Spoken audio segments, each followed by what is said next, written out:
नमस्कार साथियों, मैं हूं उदय सिंह सम्यक। समान काम समान वेतन व राज्य कर्मी के दर्जा प्राप्त करने हेतु बिहार राज्य शिक्षक संघर्ष समन्वय समिति पटना के आह्वान पर अपने हक और हकूक की लड़ाई लड़ रहे अपने जुझारू और इनकलाबी साथियों से मैं आज एक प्रार्थना करना चाहता हूं। मित्रों, हमेशा से हमारी शिकायत यही रही है कि हमारा शीर्ष नेतृत्व कोई बड़ी लड़ाई नहीं लड़ता है। लड़ता भी है तो अलग अलग शिक्षक संगठनों के शिक्षक साथी एक मंच पर व एक बैनर के नीचे खड़ा नहीं होते। यह हमारा सोचना जायज था, क्योंकि ऐसा ही होता रहा है। लेकिन यह भी सत्य है कि उन्हीं छोटी बड़ी लड़ाइयों, त्याग व बलिदान के कारण हमेशा ही हमें कुछ न कुछ सफलताएं जरूर प्राप्त हुई हैं। आज हमारा शीर्ष नेतृत्व से कोई शिकायत नहीं है, क्योंकि जैसा हम चाहते थे, शीर्ष नेतृत्व एक बैनर तले एक मंच पर आ गया है। निर्णय भी हुए, आंदोलन का बिगुल भी बजा और आपकी सक्रियता व सहभागिता ने इस आंदोलन को ऐसा धार दिया कि आने वाले समय में सदा याद किया जाएगा। आज पूरे प्रदेश से आवाजें उठ रही हैं, जिसमें सीवान, गोपालगंज, सारण की भूमिका का कोई जवाब नहीं। पहली बार पूरा प्रदेश एक साथ एक आवाज दे रहा है, हमारी मांगे पूरी करो, हमारी मांगे पूरी करो,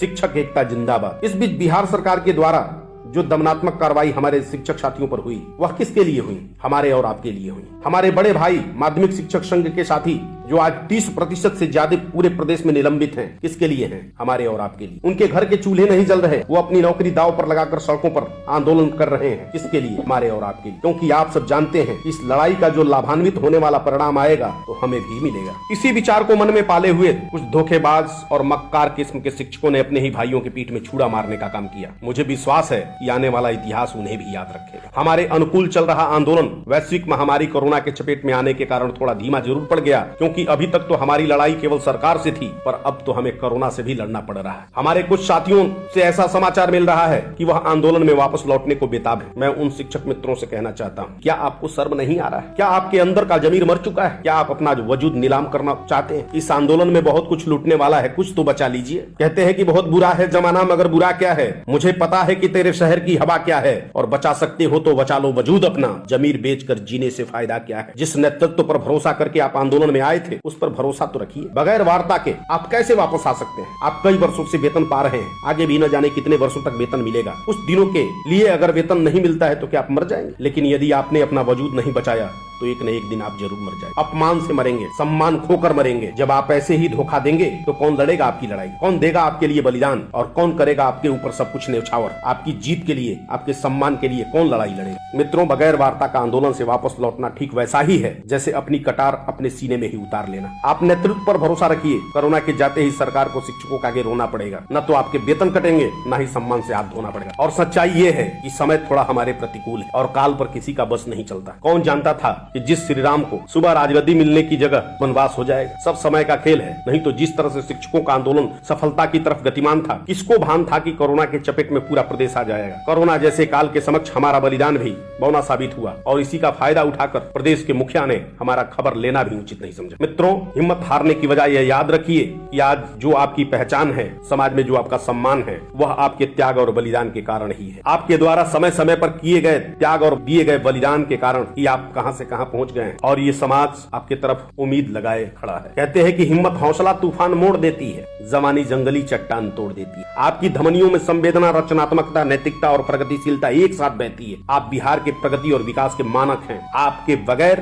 बिहार राज्य के विकास की कल्पना भी नहीं की जा सकती। आपके बिना कोई सरकार न तो चलने वाली है और न ही आपके समक्ष टिकने वाली है। आपने अपने जीवन में मेहनत, ईमानदारी, खुददारी और आत्मविश्वास के दम पर जमीन से आसमान तक का सफर तय किया है, और आज भी उस ईमानदारी, खुददारी और आत्मविश्वास को जिंदा रखना है सर। तो मुझे पूरा विश्वास है कि हमारा आत्मविश्वास और हमारा मजबूत इरादा, आत्मबल और इच्छा शक्ति आने वाले समय में हमारी जीत सुनिश्चित करेगी। बस निवेदन है कि आप इस आत्मविश्वास को बनाए रखिए और कुछ दिन और नेतृत्व पर निष्ठा बनाए रखिए, क्योंकि यह लड़ाई कई मायनों में हमारी जिंदगी का फैसला करने वाला है। आपकी यह लड़ाई आने वाली पीढ़ियों को सकारात्मक ऊर्जा प्रदान करेगी। आपका संकल्प और सहभागिता सदियों तक याद किया जाएगा मित्रों, और करना तो ऊपर वाले को है। उसकी कृपा होगी तो सब कुछ ठीक हो जाएगा। जो लोग ये डर रहे हैं कि हमको वेतन नहीं मिला है, हमारे पड़ोसी को वेतन मिल गया है, तो साहब, अगर उन्हीं के लिस्ट में आप अपना नाम लिखवाना चाहते थे तो फिर आप आंदोलन में क्यों आए? आप उन्हीं के साथ जाते, हस्ताक्षर बनाते और वेतन पाते, और इतिहास के गद्दारों में अपना नाम लिखवाते। अगर हम आज बिना वार्ता के आंदोलन से वापस लौटते हैं तो हम कौन सा तीर मार लेंगे?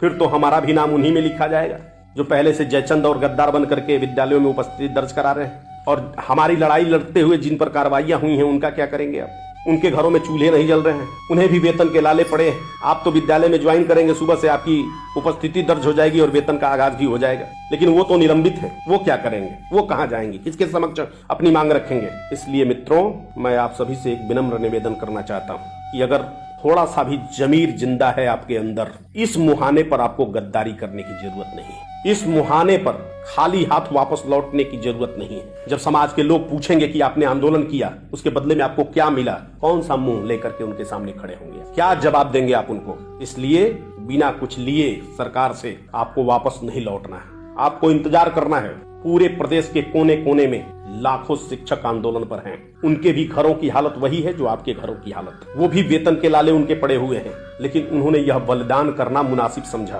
किसी के समक्ष भीख मांगने से बेहतर है कि प्राण त्याग दो। और हम गुनाहगार तो नहीं, हम तो अपने हक की बात कर रहे हैं। किसी ने कहा कि भीख क्यों मांगते हो गुनाहगार की तरह, और हक लेना है तो छीन लो हकदार की तरह। आज का समय वो नहीं है कि माँ समय समय पर अपने बच्चे को दूध पिलाती है। आज का समय वो है कि जब तक बच्चा रोता नहीं है तब तक माँ अपनी दूध नहीं पिलाती है। इसलिए मित्रों, हमें इस आंदोलन में अपनी सहभागिता बनाए रखनी है और जिस दिन शीर्ष नेतृत्व का जिस तरह का जो फैसला आएगा हम उसका अनुपालन करेंगे। इस विश्वास के साथ मैं ये कह देना चाहता हूँ कि वो ना चाहे तो कोई भी किसी को दुनिया में, मुझे यकीन है, हरगिज मिटा नहीं सकता। और हवाएं खुद दुआ मांगे खुदा से जिसके लिए, फिर उस चिराग को कोई बुझा नहीं सकता। शिक्षक एकता जिंदाबाद। धन्यवाद। जय हिंद।